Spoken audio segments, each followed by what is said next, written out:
সন্তানের মতো সন্তান যদি একজন হয়, আচ্ছা বলুন তো মায়েরা, এখানে তো বেশিরভাগ মায়েরা রয়েছেন, আমি মায়েদের কাছে একটা প্রশ্ন করব, এই জগতে কোন মা কি সন্তানের শত্রু হয়? হ্যাঁ, আচ্ছা কোন বাবা কি সন্তানের শত্রু হয়? হয়, কিন্তু শাস্ত্র বলছে হয়। কখন জানো? কখন জানো? সন্তানের প্রকৃত শিক্ষার সময় যে মা যে বাবা সন্তানকে প্রশ্রয় দিয়ে দেয়। আমার ছেলে না, আমার ছেলে অন্যায় করতে পারে, এরকম ধারণা অনেক মায়ের রয়েছে, জানেন তো? আগেকার দিনে মাস্টারের কাছে মারধর খেয়ে আমি যদি বাবার কাছে নালিশ করতে যেতাম যে বাবা এই হয়েছে, উল্টে বাবা চারটে দিয়ে লাঠি পেটা আমাদেরকে করতো, কেন না তুমি অন্যায় করেছো, আবার মাস্টারের নামে নালিশ করতে এসেছো। কিন্তু আজকের দিনে মাস্টারের কাছ থেকে যদি কেউ মার খেয়ে বাড়িতে বলে বাবা মা চারটে লাঠি নিয়ে চলে যাবে মাস্টারকে পেটানোর জন্য, আমার ছেলের গায়ে শিক্ষকের হাত থেকে ওই ন্যায় দণ্ডটা যেদিন থেকে মাটিতে পড়ে গেছে বাবা, প্রকৃত সন্তান আজকে আর তৈরি হচ্ছে না। তার প্রমাণ দুর্যোধন একটার পর একটা অন্যায় করে চলেছে, অপরাধ করে চলেছে। দ্রোণাচার্য, কৃপাচার্য, ভীষ্মদেব, বড় বড় রথী মহারথী ধৃতরাষ্ট্রকে সাবধান করছে, তোমার ছেলে অন্যায় পথে হাঁটছে, ওকে এখন থেকে লাগা। কিন্তু অন্ধ ধৃতরাষ্ট্রের চোখ দুটো যেমন ছিল অন্ধ, তেমন পুত্রের প্রতি তার স্নেহটিও ছিল অন্ধের মতো।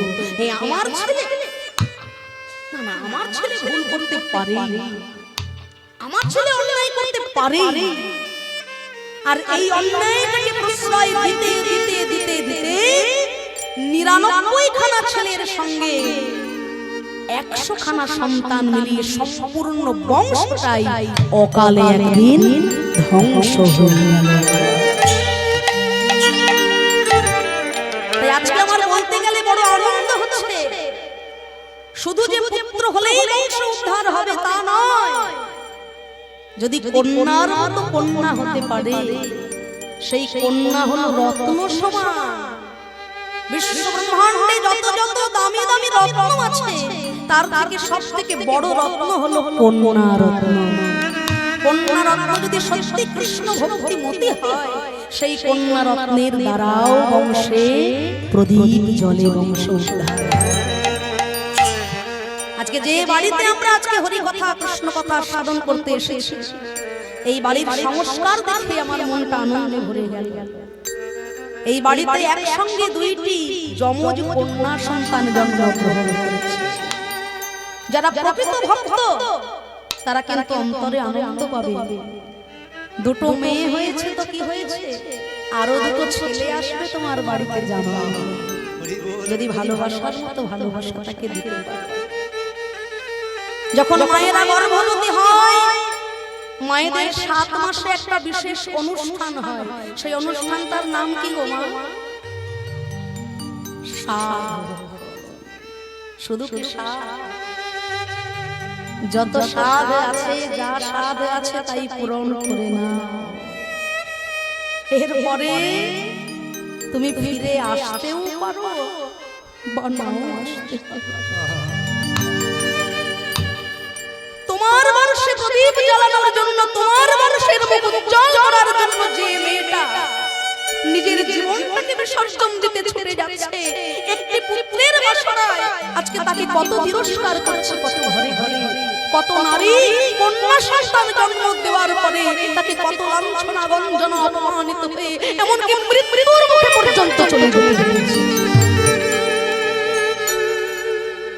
তাহলে কোন সমাজে, কোন রাজ্যে, কোন দেশে বাস করছি আমরা? এখনো পর্যন্ত এত বিভেদ। সন্তানের মতো সন্তান যদি একজন হয়, সে যদি প্রকৃত হরিভক্ত হয়, কৃষ্ণ ভক্ত হয়, পুত্র হোক বা কন্যা হোক, তাতে কোনো দ্বিধা নাই। একটি সন্তানের দায়ে কত মা যে প্রাণ হারায়, নিষ্ঠুর সন্তান মায়ের ব্যথা বোঝে না।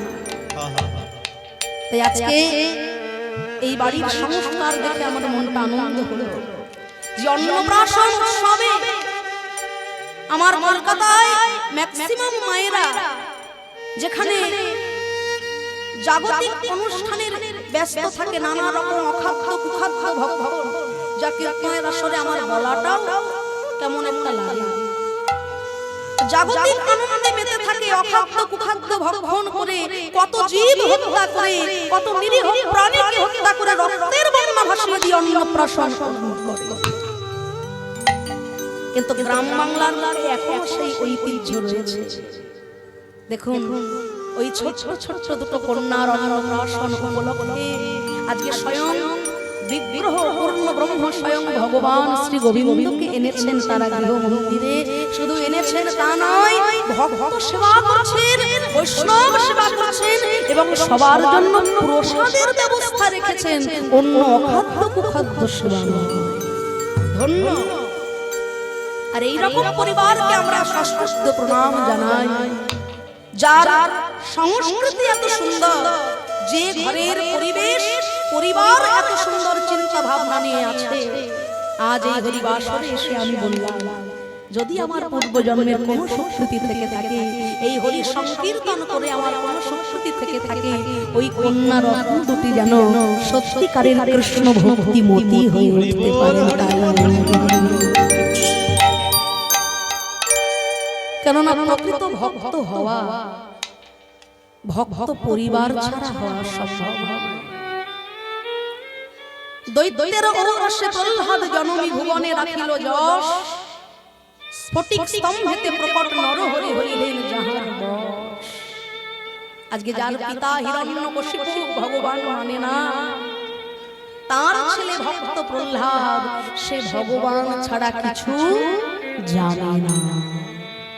কেন জানে? কেননা প্রহ্লাদের মাতা কয়াধু তিনি ছিলেন ভক্তিমতী। নারদ মুনির আশ্রমে বসে বসে ওই ছোট ছোট প্রহ্লাদকে গর্ভে ধারণ করে মাতা কয়াধু দিবারাত্রি হরি কথা, হরি স্মরণ, হরি মননে নয়ন জলে ভাষা। আর গর্ভের ভেতর থেকে ওই প্রহ্লাদ হরি কথা শুনতে শুনতে শুনতে শুনতে তার সম্পূর্ণ জীবনটাই হরিময় হয়ে গেল। সত্যি আজকে আনন্দ হচ্ছে। এই যে ছোট ছোট ছেলে মেয়ে, আমরা অনেকে বলি কীর্তন এখন শুনবি কি রে, এই বয়সটা কি কীর্তন শোনার বয়স? ছেলেপুলের বিয়ে থাওয়া দিই, নাতি নাতনির মুখ দেখি, বৌমার কাছে একটু লাথি ঝাঁটা খাই, তবে তো কীর্তন শুনতে যাবে।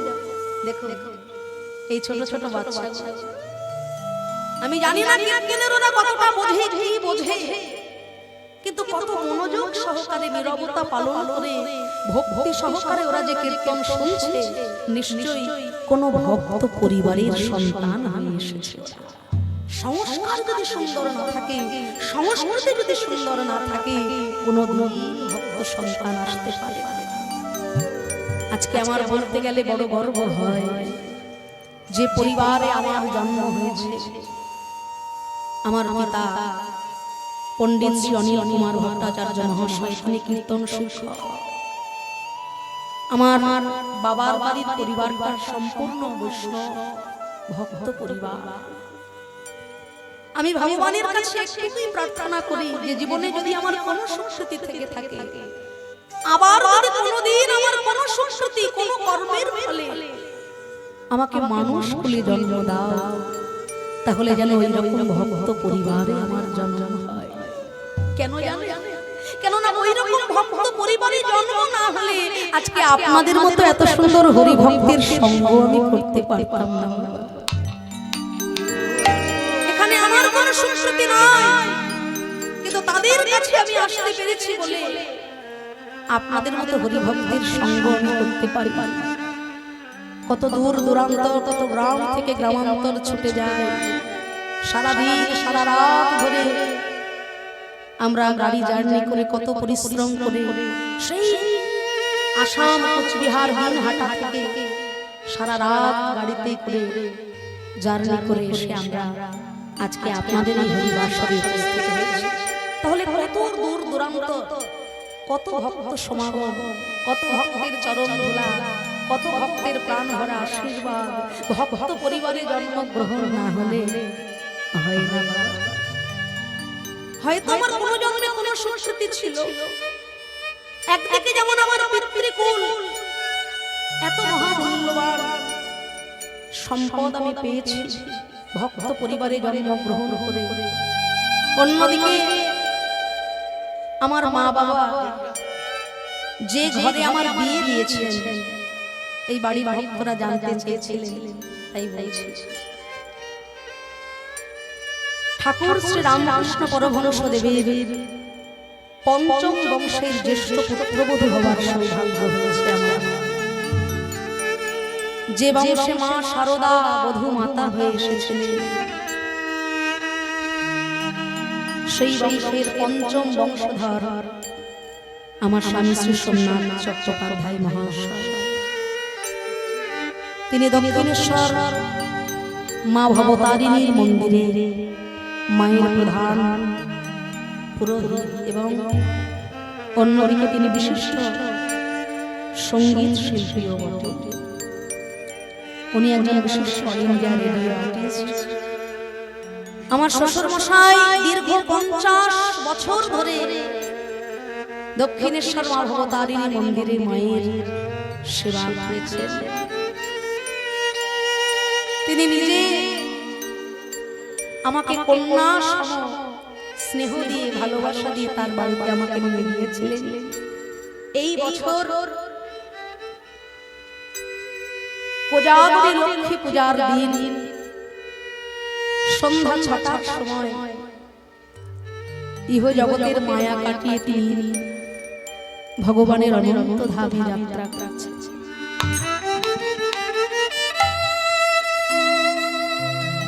ঠাকুর বংশে জন্মগ্রহণ করে কোনোদিনও আমরা ঠাকুরকে নিজের চোখে দেখিনি, কিন্তু আমার শ্বশুর মশাইয়ের মধ্যে যে স্নেহ যে ভালোবাসা আমি পেয়েছি তার মধ্যে দিয়ে আমরা ঠাকুরকে উপলব্ধি করেছি। শুধু আমরা ঘরের লোক বলে নয়, তার হাজার হাজার শিষ্য, তাদেরকে তিনি এতটাই স্নেহ দিয়েছেন, ভালোবাসা দিয়েছেন, বলতেন যে তোমরা নিশ্চয়ই আর জন্মে আমার কেউ ছিলে, তাহলে তোমাদের সঙ্গে আমার যোগাযোগ হলো কিভাবে। তা কোজাগরী লক্ষ্মী পূজার দিন সন্ধ্যা 6টার সময় আমার শ্বশুর মশাই হসপিটালে ভর্তি। আমি বাড়িতে লক্ষ্মী পূজা করি প্রত্যেক বছর যতটুকু সম্ভব আমার দ্বারা। তা আমি বাইরে থেকে ফুল, মালা, মিষ্টান্ন সব কিনে এনেছি। আর ঠিক সন্ধ্যা 6টার সময় প্রদীপ জ্বালিয়েছি, ধূপ জ্বালিয়েছি। বাবার উদ্দেশ্যে মায়ের কাছে জানাবো, মাকে মালা পরাতে যাব।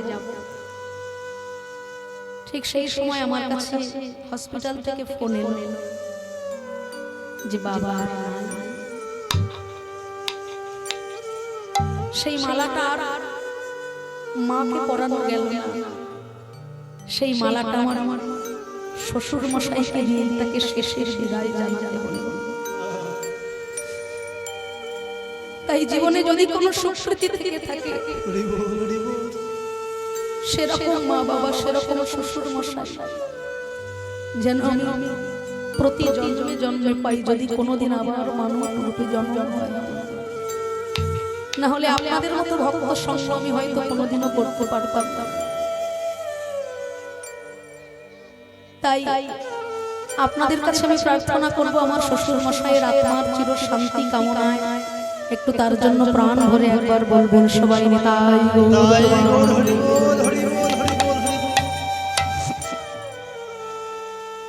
তাই প্রকৃত সন্তান যদি সন্তানের মতো সন্তান হয়, তাহলে পুত্র হোক আর কন্যা হোক, তার দ্বারা বংশের 7 পুরুষ স্বর্গধামে যাত্রা করে। তাই আমি সত্যি আনন্দিত হলাম এই বাড়ির প্রত্যেকটি পরিবারের প্রত্যেকটি মানুষজন যাদের যাদের সঙ্গে আমার পরিচয় হয়েছে, যে আন্তরিকতা, যে ভালোবাসা, যে স্নেহ তারা আমাদেরকে দিয়েছেন, হয়তো সেই স্নেহ শ্রদ্ধার যোগ্যতা আমাদের নেই, কিন্তু ভগবানের কাছে প্রার্থনা করব তাদের এই ভালোবাসা, তাদের এই সম্মান যেন রাধা গোবিন্দের রাতুল রাঙা চরণ তলে গিয়ে পৌঁছে যায়। আর ওই ছোট ছোট দুটো মেয়ে যাদের অন্নপ্রাশন উপলক্ষে আজ এই হরি সংকীর্তন মহাযজ্ঞের আয়োজন, আমার সেই সোনা আর রূপা, এই ডাকনামটাই আমার মনে আছে। আমার ছোট ছোট কন্যা সম দুই রত্ন, ওই সোনা রূপাকে আপনারা প্রাণ ভরে আশীর্বাদ করে যাবেন। ওরা দুইজন যেন সত্যিকারের কৃষ্ণ ভক্তিমতী হয়। কে বলেছে কন্যা হলে বংশে প্রদীপ জ্বলে না? ওরা যেন এত বড় কৃষ্ণ ভক্তিমতী হয়, ওদের দ্বারা যেন বংশের সবার মুখ উজ্জ্বল হয়, যেন পরমায় জগতে বেঁচে থাকি।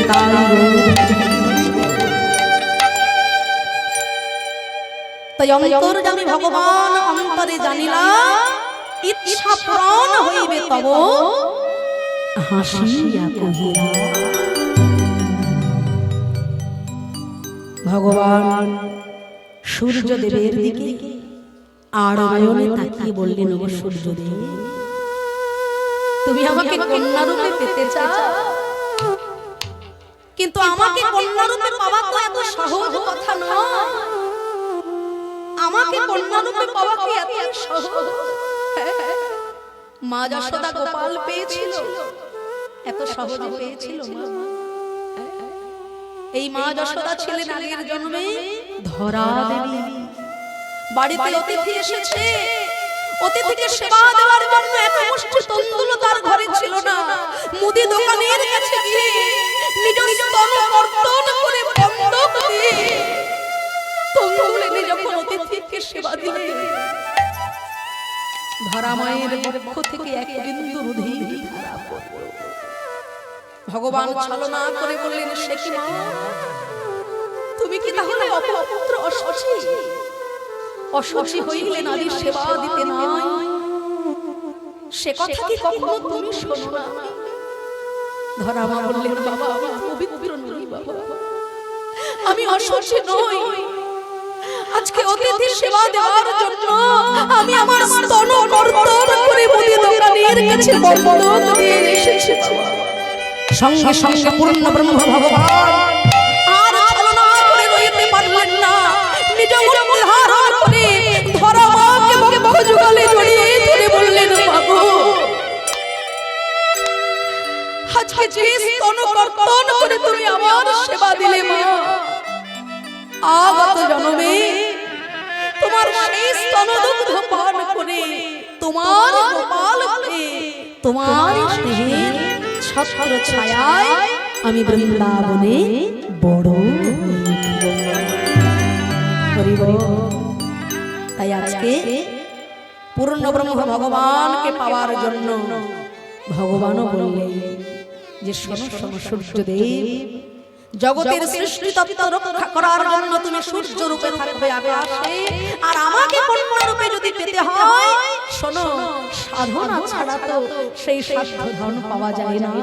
তুমি নর রূপে জন্ম গ্রহণ করে অংশাবতারে আমার সাধনা করবে।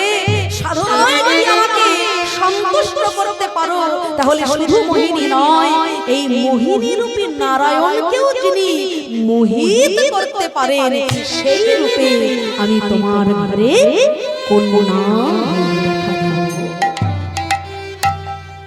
তাই জন্মগ্রহণ করলেন অংশাবতারে সূর্যদেব, নাম হলো তার রাজা সুচন্দ্র। আমার মনে বড় সাধ জেগেছে, দেখিব আমার মনে বড় সাধ জেগেছে। আমি নিজের কথাগুলো নিজেই বুঝতে পারছি না দাদা, একটু মাইকটা ঠিক করুন। যে রাধে পুরো জড়িয়ে যাচ্ছে।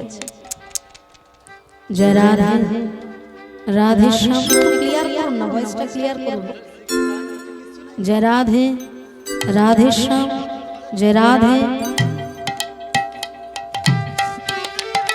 যে রাধে রাধে শ্যাম, যে রাধে। আমার মনে বড় সাধ জেগেছে, দেখিব তোমার। আমার মনে বড় সাধ জেগেছে, দেখিব তোমার। একবার দেখা দিয়ে প্রাণ রাখো, দেখো প্রাণ রাখো ওগো দয়াময়। মনে বড় সাধ জেগেছে, দেখিব তোমার। আমার মনে বড় সাধ জেগেছে, দেখিব তোমার। আমার মনে বড় সাধ জেগেছে, দেখিব তোমার।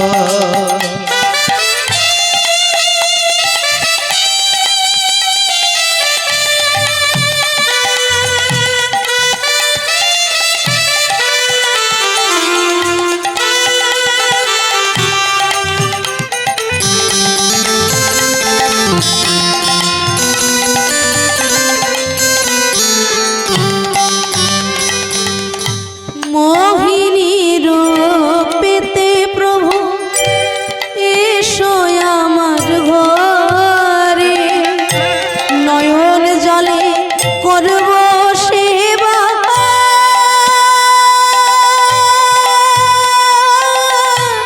রাখব যতন করে।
সাধ জেগেছে, দেখিব তোমার।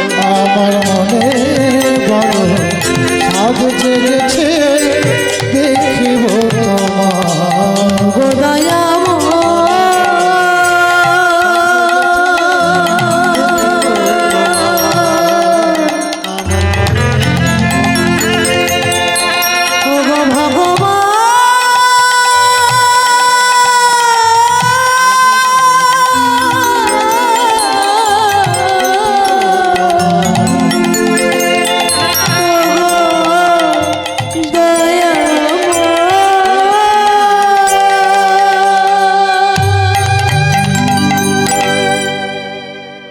রাজা সুচন্দ্র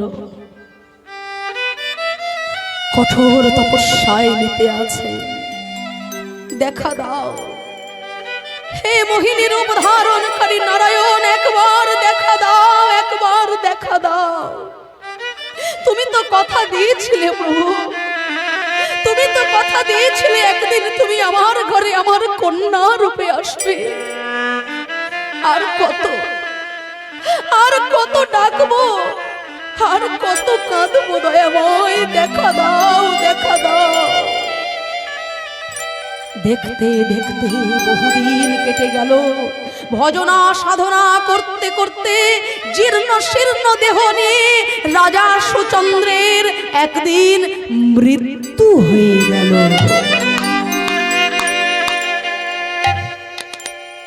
ভগবানের দেখা, ভগবানকে কন্যা রূপে ঘরে পাওয়া কতটা কঠিন ভেবে দেখো। একটি জন্ম তার সাধনা করতে করতে জীর্ণ শীর্ণ দেহ নিয়ে মৃত্যু হয়ে গেল, তবু ভগবান দেখা দিলেন না, সাড়া দিলেন না। আবারও জন্ম হলো তার মধুময় শ্রীধাম বৃন্দাবনে, যিনি হলেন স্বয়ং বৃষভানু রাজা। আর এইবার তিনি যার সাধনা করলেন তিনি হলেন স্বয়ং সৃষ্টিপতি ব্রহ্মাদেব। ব্রহ্মাদেবের তপস্যা করতে করতে যখন ব্রহ্মাদেব সন্তুষ্ট হয়ে সামনে দাঁড়ালেন, সৃষ্টিকর্তা ব্রহ্মা বললেন, বলো তুমি কি চাও? বৃষভানু রাজা বললেন, আমি আপনার কাছে কিছু চাই না। আপনি আমাকে যা দেবেন, ধন জন পুত্র পরিজন, সপ্ত জগৎ সংসারেই থেকে যাবে, কিন্তু আমি যার কাছে চাইবো তার কাছে অনেক আগেই আমার চাওয়া আছে, কিন্তু তিনি হয়তো আমার কথা ভুলে গিয়েছে। এখন তো আমি তার কাছে যেতে পারছি না, আপনার সেখানে অগাধ বিচারণ, তাই সেই জন্য আমার হয়ে আপনি আমার কথা একটু তার কাছে জানিয়ে আসুন, তিনি কি আমাকে ভুলে গেছেন? কে তুমি? না, আমি হলাম স্বয়ং সূর্যদেব। মোহিনী রূপে নারায়ণকে আমি আমার কন্যা রূপে পাওয়ার জন্য বাসনা করেছিলাম। সৃষ্টিকর্তা ব্রহ্মা তখন করজোর করে বলে, এতদিন আমরা মনে মনে যা বাসনা রেখেছিলাম, ওগো সূর্যদেব শোনো শোনো, আমি তোমার সংবাদ প্রভু নারায়ণকে জানাবো বটে, কিন্তু আবারে আমি আসবো মধুর বৃন্দাবনে। ওই মোহিনী রূপী নারায়ণকে একদিনের জন্যও কন্যা হলে বাবার বাসনায় আমি পর্বত রূপে সাধনা করবো মধুর বৃন্দাবনে। আর সেই দিন তুমি যেন নিজ গুণে কৃপা করে আমায় হরি ভজন শিখাইয়ে দিও।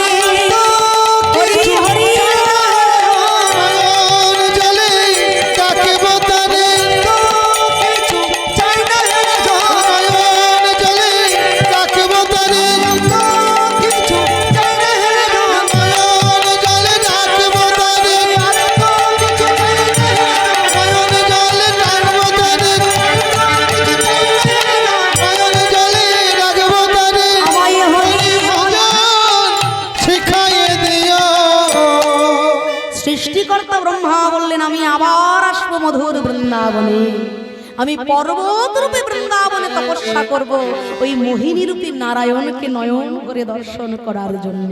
আর তোমার এই সংবাদ আমি বৈকুণ্ঠাধিপতি নারায়ণের কাছে আমি গিয়ে পৌঁছে দিয়ে আসবো। ছুটতে ছুটতে প্রভু নারায়ণের কাছে সংবাদ নিয়ে গেলেন। প্রভু নারায়ণ ছলনা করে বললেন, হ্যাঁ গো, সত্যি তো, আমি তো ভুলেই গিয়েছিলাম, তবে তুমি তাকে কথা দিয়ে আসো। আমি যে তার কাছে যাব বলে তাকে কথা দিয়েছি, আমি অচিরেই তার ঘরে কন্যা রূপে বিরাজ করব, তুমি তাকে সংবাদ পৌঁছে দাও। আর এই কথা চিন্তা করে পূর্ণ ব্রহ্ম ভগবান বৈকুণ্ঠ ধামে বিচরণ করছেন। মানে মনে মনে চিন্তা করছেন যে আমি তো সূর্যদেবকে কথা দিয়েছি যে মোহিনী রূপী নারায়ণকেও যিনি মোহিত করতে পারে, সেই রূপে কন্যা হয়ে আমি তার ঘরে গমন করব। কিন্তু পূর্ণব্রহ্ম ভগবানকে মোহিত করবে কে? কার এত বড় সাধ্যি আছে? হ্যাঁ, স্বয়ং লক্ষ্মী দেবী যার চরণ সেবা করছেন, সত্য যুগ থেকে কলি যুগ হয়ে গেল, এখনো পর্যন্ত লক্ষ্মী দেবী যার চরণ সেবা করেন, সেই নারায়ণের মন মোহিত করবে কে? তাই সেই কথা ভাবছেন ভগবান মনে মনে। তাই বৈকুণ্ঠ ধামে তিনি বিচরণ করছেন। মানে আমরা যখন খুব গভীর চিন্তা করি, তখন আমরা ওই পায়চারি করি না, হেঁটে চলে। তাই বৈকুণ্ঠ ধামে নারায়ণ তিনিও আজকে বিচরণ করছেন আর মনে মনে চিন্তা করছেন যে কিভাবে আমি ভক্ত বাঞ্ছা পূর্ণ করব। আর এই চিন্তা করতে করতে ভগবান নিজে চলতে চলতে হঠাৎ একটি স্ফটিক স্তম্ভে ভগবান শ্রী গোবিন্দের নয়ন গেল। আর সেই স্ফটিক স্তম্ভে হিরে রত্ন মণিক খচিত, আর সেই স্ফটিক স্তম্ভের উপরে ভগবান নিজের প্রতিচ্ছবি, নিজের প্রতিবিম্ব দর্শন করে নিজের রূপে তিনি নিজে মুগ্ধ হয়ে গেছেন। নিজের প্রতিবিম্ব, নিজের রূপ দর্শন করে তিনি নিজেই হয়ে গেছেন আত্মহারা। আর সেই নিজের রূপে মুগ্ধ হয়ে ভগবান কি করলেন না, তিনি তার শক্তি দ্বারা ওই প্রতিবিম্বকে স্থির করলেন আর দর্শন করছেন তাকে দেখতে কেমন, সেই মধুর রূপ দর্শন করছেন। নিজ প্রতিবিম্বে হরে শক্তি সঞ্চারে, নিজ প্রতিবিম্বে হরি হরি হরি হরি সঞ্চারে, নিজ প্রতিবিম্বে হরি শক্তি সঞ্চারে, নিজ প্রতিবিম্বে হরি শক্তি সঞ্চারে। এইবার স্থির করে চিত্রপট কোলেতে বসাইল, কোলেতে বসাইল, স্থির করে চিত্রপট কোলেতে বসালো, নিজ প্রতিবিম্বে হরি হরি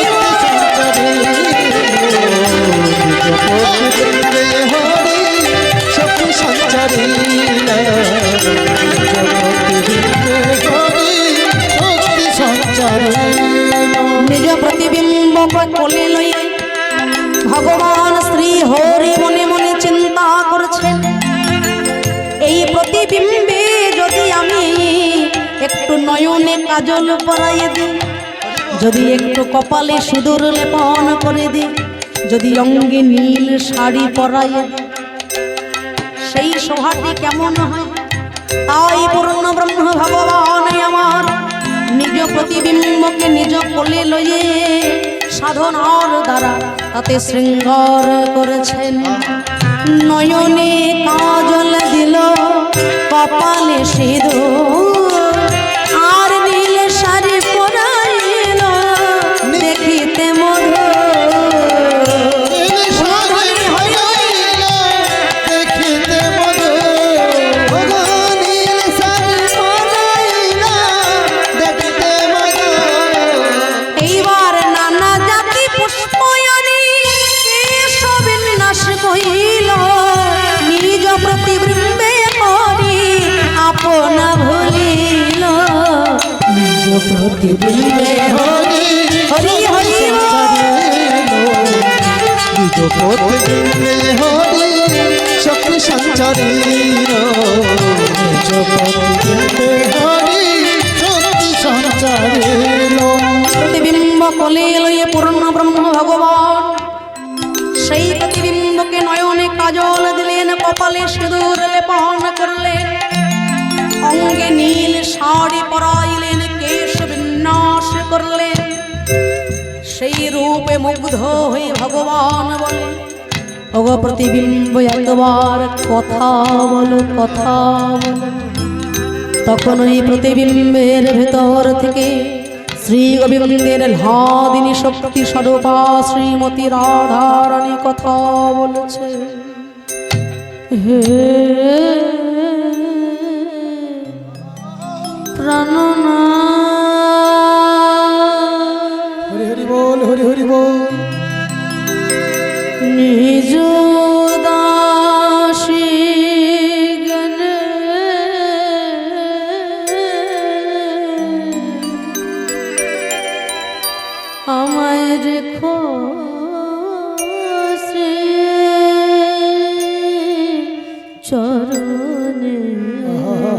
হরি হরি বল ও অন্তর ওগো নিজ দাসী জ্ঞানী রেখো শ্রী চরণে ওগো অন্তর জানে আমার জীবন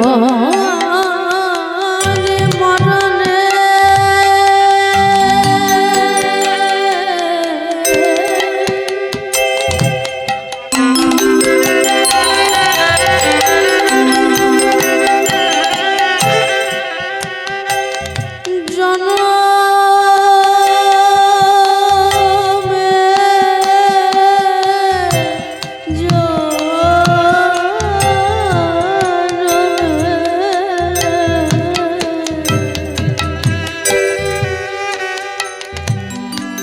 আমার প্রাণনাথ ওয় তুমি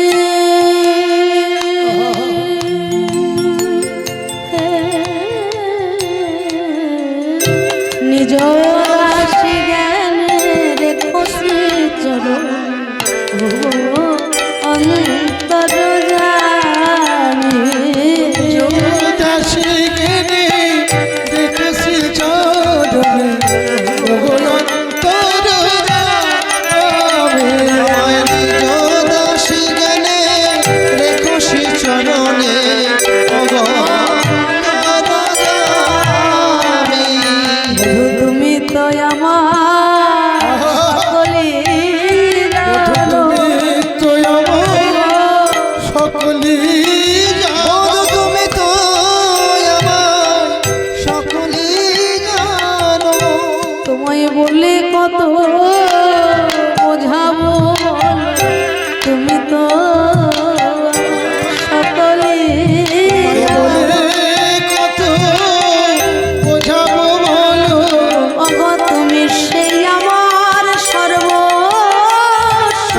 বলে কত বোঝাবো বলো তুমি তো আমার সর্বস্ব ধরে কত বোঝাবো বলো তুমি তো আমার সর্বস্ব ধরে কত বোঝাবো বলো তুমি তো আমার সকলে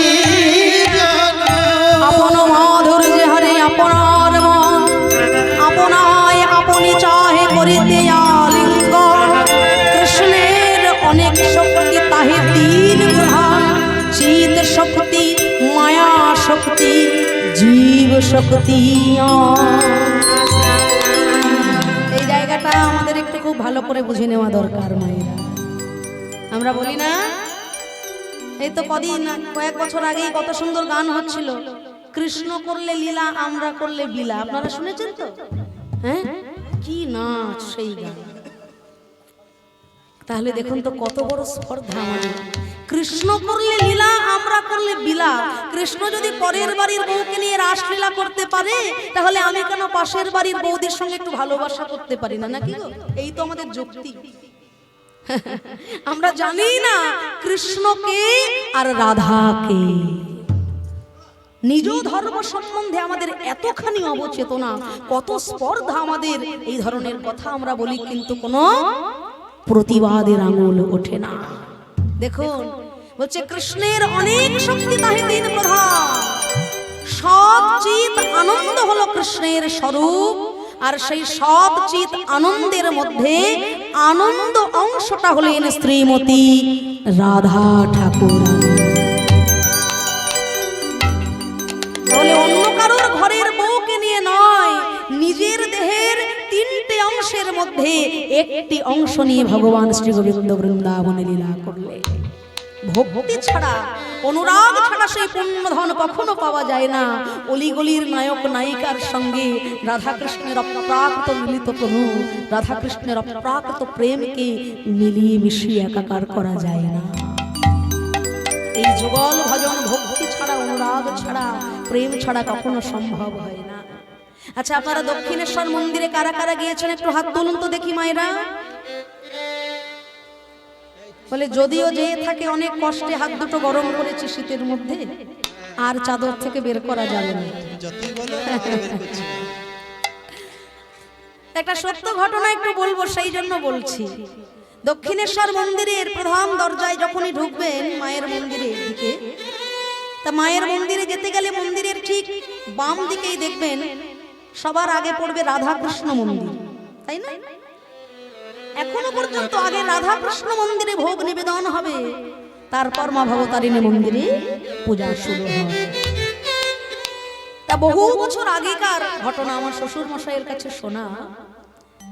তা মন্দিরের কোন একজন পূজারী ব্রাহ্মণ কৃষ্ণ বিগ্রহটি হাতে করে নিয়ে শৃঙ্গার করার সময় হয়তো অসাবধানতা বা কোনো কারণে হাত থেকে কৃষ্ণ বিগ্রহটা মাটিতে পড়ে যায়। আর তাতে কি হয় না, কৃষ্ণ বিগ্রহর চরণটা ভেঙে যায়। তা তখনকার দিনে ব্রাহ্মণ সমাজ, বুঝতেই পারছেন কত গোড়ামি ছিল।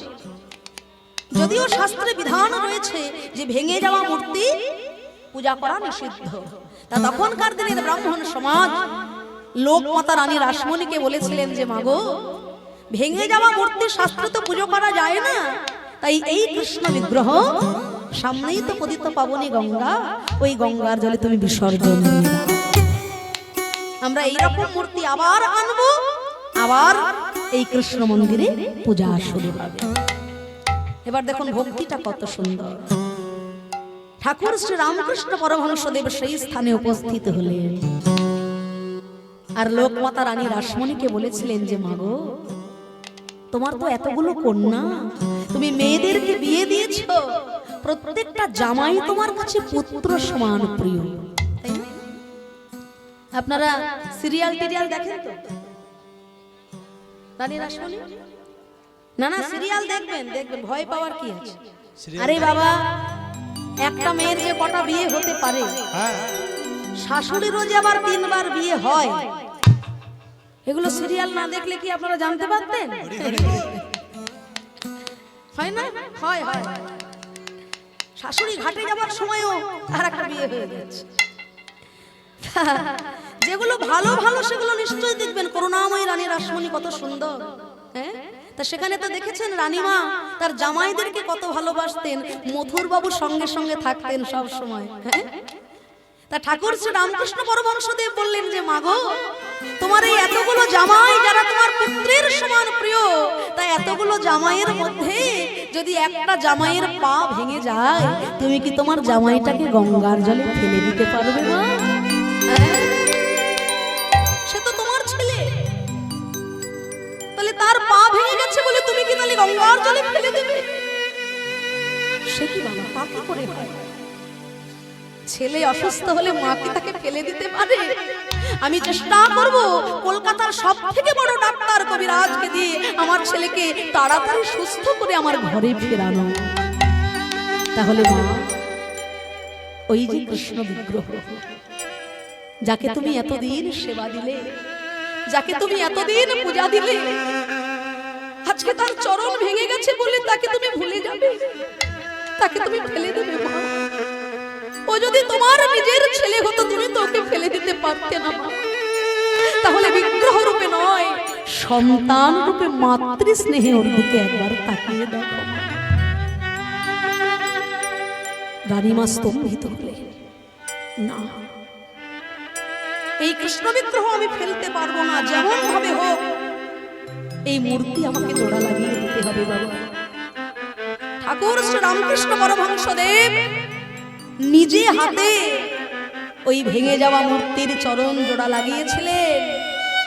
ভক্তমণ্ডলী, ভক্তিমতী মায়েরা, এখনো পর্যন্ত, আজও পর্যন্ত দক্ষিণেশ্বর ভবতারিণী মন্দিরে সেই ভেঙে যাওয়া কৃষ্ণ বিগ্রহটি সাদরে পূজিত হয়ে আসছে। তাই যেখানে ভক্তির সূত্রপাত, সেখানে সব যুক্তির অবসান হয়ে যায়। তাই ভক্তি ছাড়া, প্রেম ছাড়া এই যুগল ভজন, যুগল সাধন কখনোই সম্পূর্ণ হয় না। তাই গোবিন্দ আমার বললেন, হে বিনোদিনী, তুমি আমার নাদিনী শক্তি, চেয়ে দেখো জগৎ সংসারে কত মানুষ, কত ভক্ত, কত সাধু, কত বৈষ্ণব অনাচারে অবিচারে পরে ত্রাহি ত্রাহি করে ডাকছে। আমি তো প্রতি যুগে যুগে দুষ্টের দমন আর শ্রেষ্ঠের পালনের জন্য জগতের বুকে গিয়েছি। চেয়ে দেখো আজ জীবের দশা কত মরিল হয়েছে। यदा यदा हि धर्मस्य ग्लानिर्भवति भारत अभ्युत्थानं धर्मस्य तदात्मानं सृजाम्यहं परित्राणाय साधूनां विनाशाय च दुष्कृतं धर्म संस्थापनार्थाय संभवामि युगे। चिंता নাই, সবে কলির শুরু, আর তাতেই যুগের এই নিদারুণ দশা, তাই না? চারিদিকে যেদিকেই তাকাবেন সেদিকেই হাহাকার, সেদিকেই খুন, সেদিকেই রাহাজানি, মারামারি, কাটাকাটি, হিংসা, অহংকার, ক্রোধ, ক্লেশে ভরে গেছে জগৎ সংসার। কিন্তু চিন্তা না, ভগবান আসবে। ভগবানকে পাওয়া তো এত মুখের কথা নয়, আরো অনেক কষ্ট সাধন করতে হবে আমাদের। এই কলিকালেও ভক্তকে উদ্ধার করতে ভগবান আসবেন, তাই না?